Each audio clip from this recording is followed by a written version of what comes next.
Due tragedie della strada nella notte. In A4 a Verona, furgone finisce contro un tir, muore il conducente. Ad Altivole auto si schianta su un albero, perde la vita un giovane imprenditore.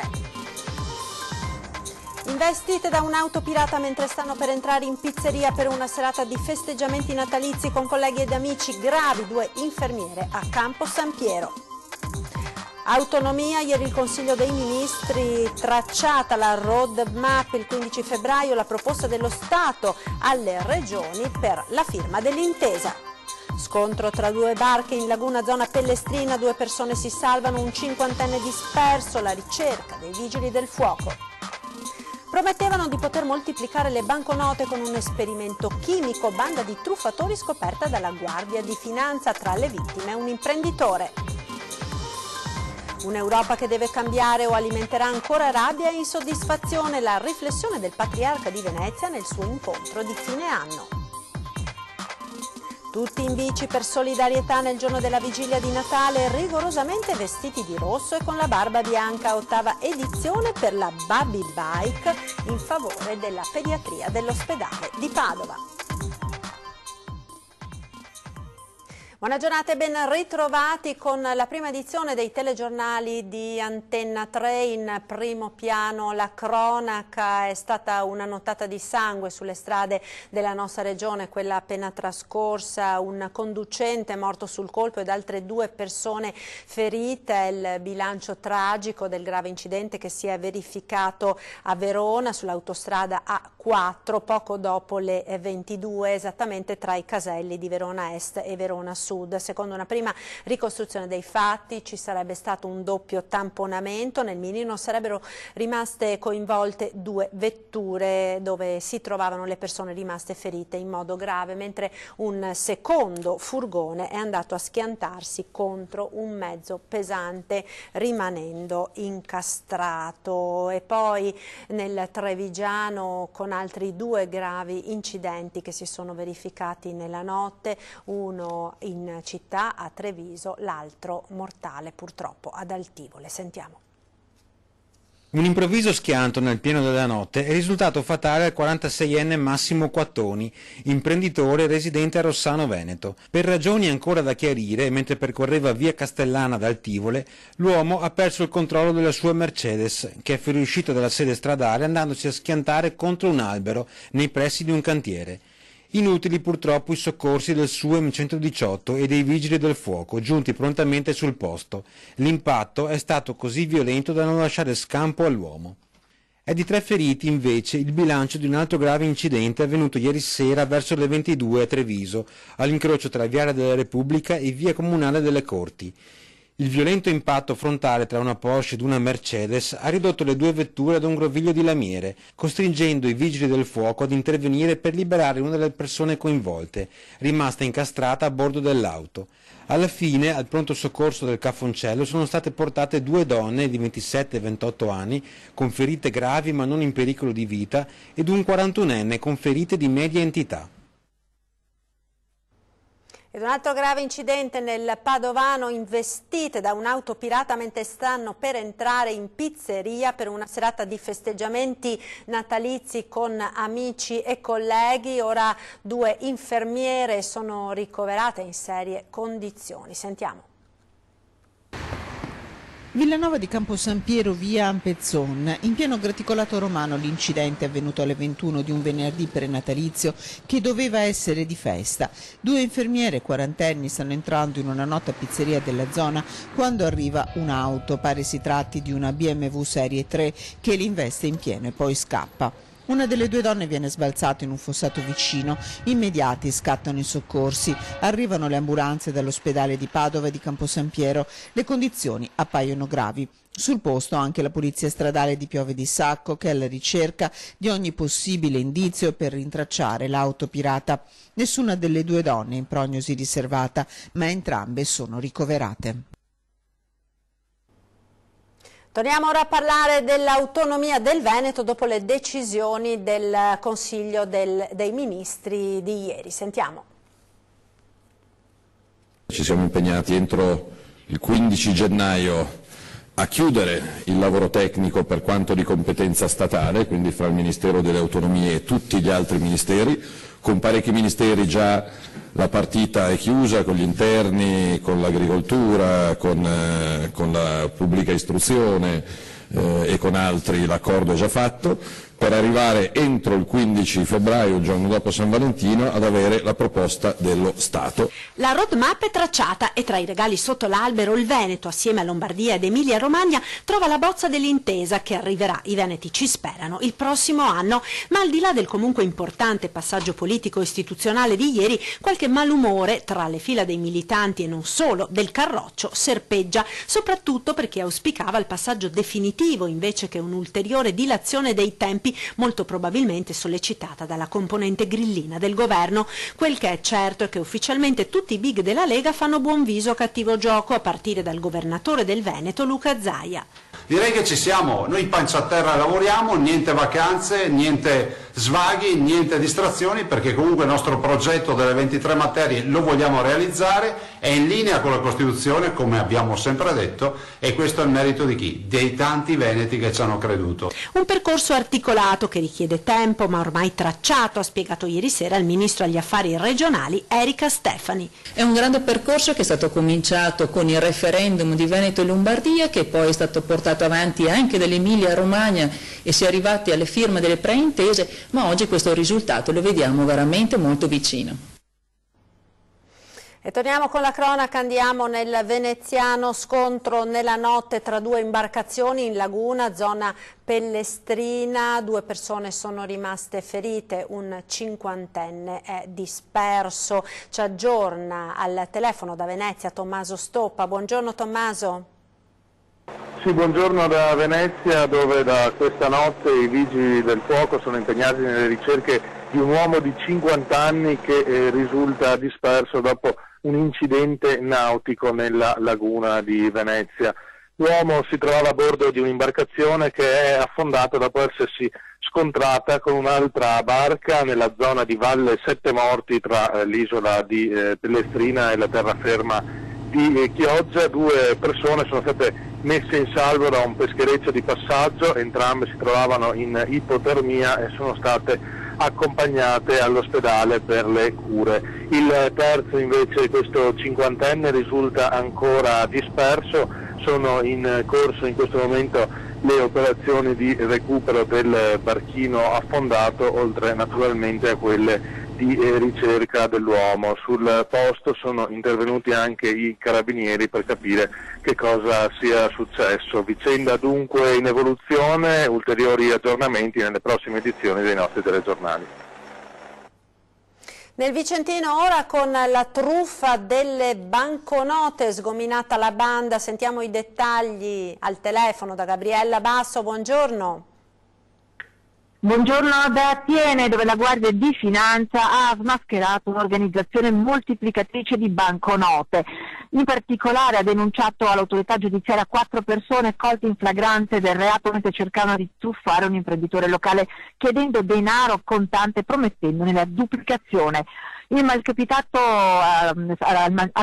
era stata assicurata la moltiplicazione pensate di 20.000 euro, di questi avrebbe dovuto consegnare loro alla fine di produrne almeno il triplo attraverso una inverosimile procedura chimica che mediante un composto liquido magico sarebbe stata in grado di trasferire l'inchiostro delle banconote vere su altre pretrattate originate da semplici fogli di carta che sarebbero diventati identici a banconote aventi corso legale. È stato lo stesso imprenditore che qualche giorno prima si è presentato presso gli uffici della Guardia di Finanza per denunciare la possibile truffa. I soggetti extracomunitari, acquisita in pregresse occasioni la fiducia del truffato, gli aveva proposto la possibilità appunto di moltiplicare il proprio patrimonio, al punto che gli era già stato mostrato giorni addietro in un'altra circostanza proprio il procedimento chimico che avrebbe consentito la creazione del denaro. La truffa però non è andata in porto e i 4 sono stati denunciati all'autorità giudiziaria. Da Attiene tutto, la mia torna allo studio.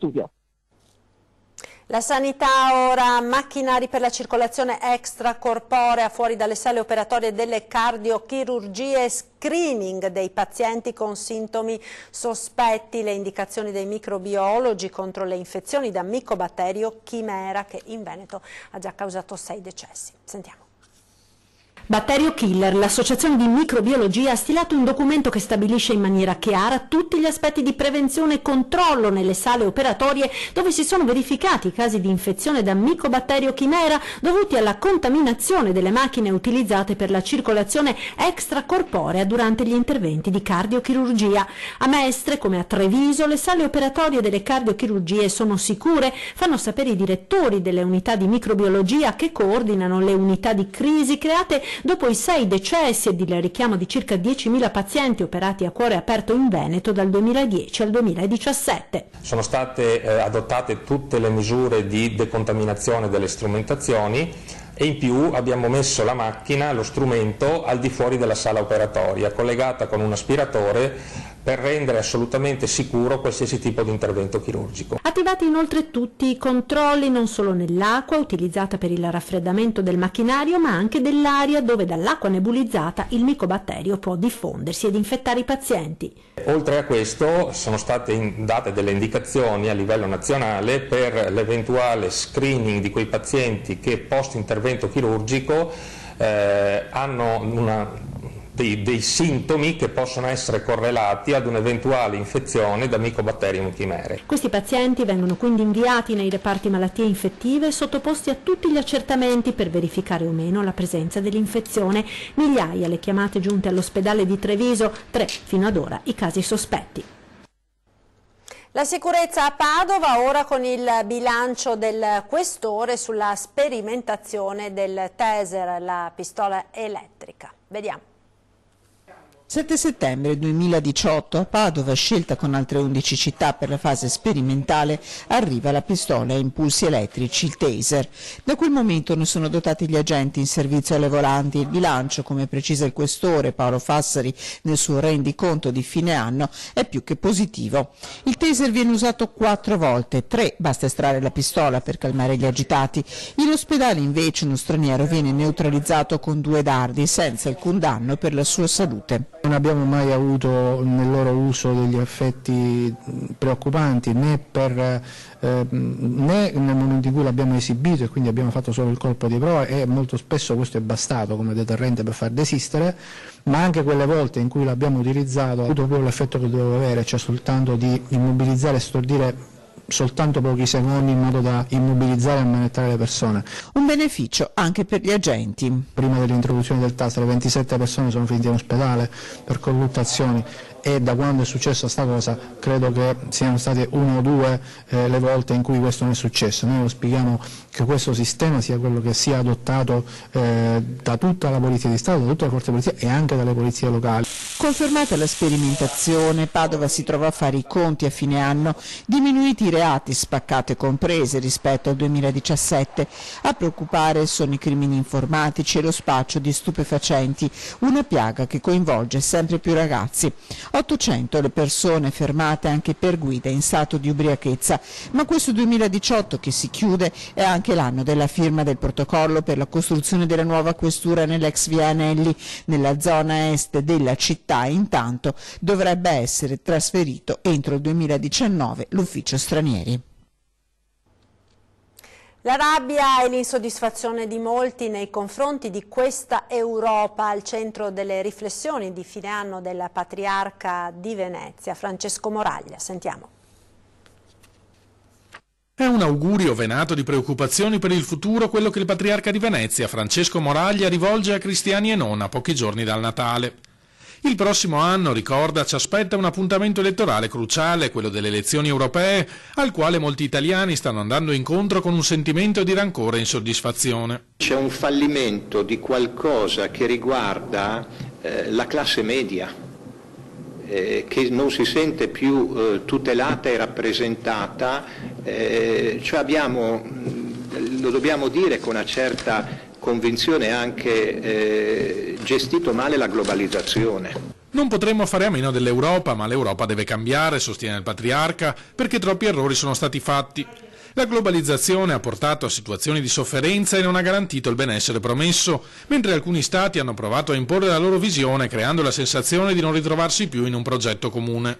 L'Europa non ha tenuto conto non dei nazionalismi o dei populismi, ma anche delle realtà nazionali che non erano omologabili ad alcuni assi preferenziali che volevano essere esportati in altre regioni d'Europa, in altri territori d'Europa. Occorre quindi una profonda riflessione su questi temi, conclude Moraglia, che purtroppo non appare semplice in un momento di evidente crisi delle forme politiche tradizionali. Questa crisi dei partiti, che è sotto gli occhi di tutti, perché o esistono movimenti o esistono partiti dilacerati tra di loro, che non si capisce bene dove vogliono andare e cosa vogliono fare, ecco, questo credo che dia una mano forte all'antipolitica.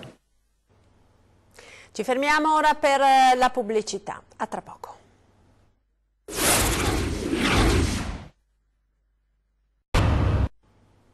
Ed eccoci nuovamente in diretta con l'edizione del Veneto dei nostri telegiornali. Parliamo ora del tempo che ci accompagnerà da Natale a Capodanno. Tempo stabile ma con nebbie anche fitte in pianura. Sentiamo il nostro esperto. Abbiamo in questo ultimo periodo dell'anno la presenza di un anticiclone che interessa un po' tutta la pianura, tutte le nostre zone. Questo vuol dire che i sistemi perturbati sono impediti a scorrere sulla nostra zona, marginalmente scorrono sulle Alpi. Tempo stabile, alta pressione, aria ferma che con il passare dei giorni si carica di umidità. Sarà la nebbia la caratteristica più evidente degli ultimi 10 giorni del 2018, nebbia che in pianura probabilmente ci terrà compagnia anche nei primi giorni dell'anno nuovo. La nebbia che si formerà intensamente durante la notte, in parte nel giorno, prime ore del mattino, e si dissolverà diciamo a metà giornata, ma non molto, quindi renderà vana questa situazione di bel tempo. In montagna è già migliore, anche se ci potrà essere un po' di nuvolosità. Il weekend e poi il Natale saranno all'insegna dell'estrema stabilità. Non farà particolarmente freddo, con le temperature minime che in pianura non dovrebbero scendere sotto lo 0 e massime sui 6-7 gradi, localmente anche 8, laddove il sole riuscirà a fare capolino. I venti si manterranno molto deboli, facilitando quindi il ristagno di nebbia e smog, purtroppo fedeli compagni su tutto il Veneto fino al 2019. A Treviso ora con il Capodanno, il programma dei festeggiamenti è stato presentato ieri in comune. Vediamo. Saremo sul palco, sarà il momento in cui appunto annunceremo questo, tra virgolette, taglio degli stipendi e simbolicamente poi un assegno sarà consegnato al nostro governatore, a Luca Zaia, per le popolazioni colpite dai recenti disastri. Il sindaco Mario Conte e tutta la sua giunta si tagliano lo stipendio a favore della montagna veneta colpita dal disastro di fine ottobre. L'annuncio oggi durante la presentazione della festa di fine anno tra la Loggia dei Cavalieri e Piazza dei Signori. E anche per questo evento il sindaco ha voluto marcare la distanza con il passato, iniziando dal titolo dato alla serata. Perché è un capodanno fatto da trevigiani, pensato per i trevigiani, con tutti gli artisti trevigiani, con l'idea di riportare in piazza dai bambini, cioè da 0 a 99 anni, e infatti con 2 zone, una piazza dei Signori aperta a tutti e la grande novità sotto la Loggia Incantata, ovvero la Loggia dei Cavalieri, un capodanno dedicato ai bambini.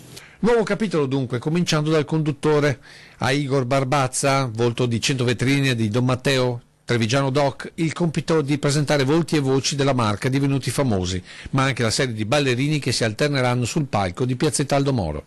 Cambio di passo anche sui giochi luminosi, da quelli proposti dall'allora assessore Franchina ai laser per proiezioni tridimensionali. Anche sui tradizionali fuochi della Torre Civica pare che il sindaco abbia voluto fortemente differenziarsi da quelli degli anni e della giunta precedente. Assolutamente, no, le cose buone e le cose belle non si cambiano, quindi assolutamente fuochi d'artificio della Torre Civica, ma con una novità, quindi ci sarà un laser show e questa volta i fuochi d'artificio saranno a ritmo di musica. Scelte artistiche con una vena di politica quindi per questo Capodanno. Quello che il sindaco Conte ha invece voluto mantenere in continuità con il predecessore Manildo è il sistema di controllo e di sicurezza. La zona centrale, quindi quella attorno a Piazza dei Signori, sarà tra virgolette chiusa, quindi con una capienza di 3.000 persone, ci saranno 8 varchi controllati da personale qualificato e controllati con il contapersone metal detector, quindi per garantire a tutti i trevigiani assoluta sicurezza. Quindi invito tutti, per chi avesse voglia di partecipare appunto da vicino a vedere i fuochi, a prendersi per tempo per arrivare in piazza. La vigilia di Natale tutti in bicicletta per solidarietà, 8ª edizione di Babbi Bike per la pediatria di Padova. Più di 2000 Babbi Natale sfileranno in bicicletta alla vigilia del 25 dicembre per Selvazzano, Teolo Bassa e Abano Terme. Per l'8º anno consecutivo, lunedì ritorna la pedalata di solidarietà, festa e allegria chiamata Babbi Bike. La organizzano i 3 comuni con la provincia per raccogliere fondi per i progetti della Onlus Team for Children per la pediatria di Padova. Non si può mancare. C'è tanto suono, tante risate, tanti auguri, tanto divertimento e anche aiutiamo una giusta causa. Ci sono ancora molti vestiti in vendita, quest'anno vogliamo fare il botto e non si può mancare il 24 alle ore 14 a Tencarola di Selvazzano per Babbi Bike e ci sarà anche la nostra mascotte che è 2 mesi che ce la portiamo in giro con i Babbi Bike. Partenza da Piazza Mercato a Tencarola e seguendo le indicazioni già posizionate lungo le strade arrivo agli impianti sportivi Ceron di Selvazzano. Obbligatorio indossare il vestito da Babbo Natale versando una donazione di 10 euro. Nei 7 anni precedenti l'iniziativa ha raccolto oltre 80.000 euro per Team for Children, che nel 2019 amplierà i suoi aiuti. Vogliamo aiutare sì l'oncoematologia, però anche altri reparti e quindi stiamo lavorando per i bambini psichiatrici, neurologici, siamo a disposizione, abbiamo già fatto 2 riunioni, quindi ci sposteremo. Rimarremo con la nostra sede lì, però vogliamo pensare anche ad altri reparti che hanno bisogno. A guidare il gruppo di Babbi Natale in bicicletta Mauro Bergamasco, Moreno Morello, Laura Betto e i comici Marco Pippo e Gaetano. Allegria, scambi di auguri e ristori assicurati. La beneficenza c'è, perciò alla vigilia tutti in sella per solidarietà. Tutte le informazioni su babbibike.it. Un'ultima ora di cronaca che ci arriva da Venezia. Va un matrimonio per spacciare droga arrestato a Mestre, è stato individuato dalla polizia locale, aveva eroina per 500 euro. Si tratta di un 25enne del posto che è stato arrestato con l'ipotesi di reato per detenzione ai fini di spaccio di sostanze stupefacenti. Ed ora siamo alla nostra pagina dedicata ai presepi. Vediamo nel prossimo servizio quello realizzato dai detenuti del carcere veneziano di Santa Maria Maggiore.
E se anche voi volete partecipare con la vostra natività alla nostra rubrica dedicata ai presepi, lo potete fare contattandoci agli indirizzi e numeri che vedete in sovraimpressione. Natale 2018 il tuo presepe, redazione @antenna3.it, se mandate una mail 0422 0230 898, il numero della nostra segreteria telefonica, mentre per SMS e WhatsApp il numero è il 351 1755 340.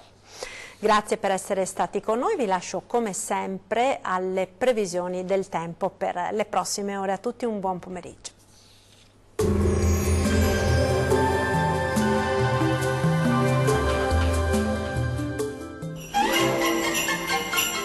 Fresco e Vario, i surgelati di prima qualità, vi augurano buone feste. Ben ritrovati al meteo. Sarà una giornata asciutta e stabile sulle nostre regioni, ma vediamo il dettaglio di sabato 22 dicembre. Sul Veneto la presenza dell'alta pressione garantirà un tempo per lo più stabile, tuttavia saranno presenti nubi basse, foschie e nebbie, specie sulle pianure centro-meridionali e sulle vallate alpine. Non mancheranno ampie schiarite soleggiate. Temperature minime tra lo 0 e i 3 gradi, valori massimi compresi invece tra 3 e 7 gradi circa. Vediamo ora che tempo farà sul Friuli Venezia Giulia. Poche novità, la situazione non cambia di molto, anche sulla nostra regione infatti saranno possibili al mattino delle foschie o delle nebbie sulle vallate alpine. Cielo spesso coperto invece sui restanti settori. Temperature minime tra 2 e 7 gradi. Valori massimi oscillanti invece tra 6 e 10 gradi circa. Vediamo infine la situazione meteorologica del Trentino Alto Adige. Sarà bel tempo ovunque, con ampio soleggiamento su tutte le province. Il cielo infatti si presenterà poco o parzialmente nuvoloso su tutti i settori della regione, salvo per qualche nevicata sulle Alpi di confine. Temperature minime tra -1 e 4 gradi. Valori massimi oscillanti invece tra 6 e 10 gradi circa. Dal meteo di Antena 3 per ora è tutto. Arrivederci al prossimo aggiornamento.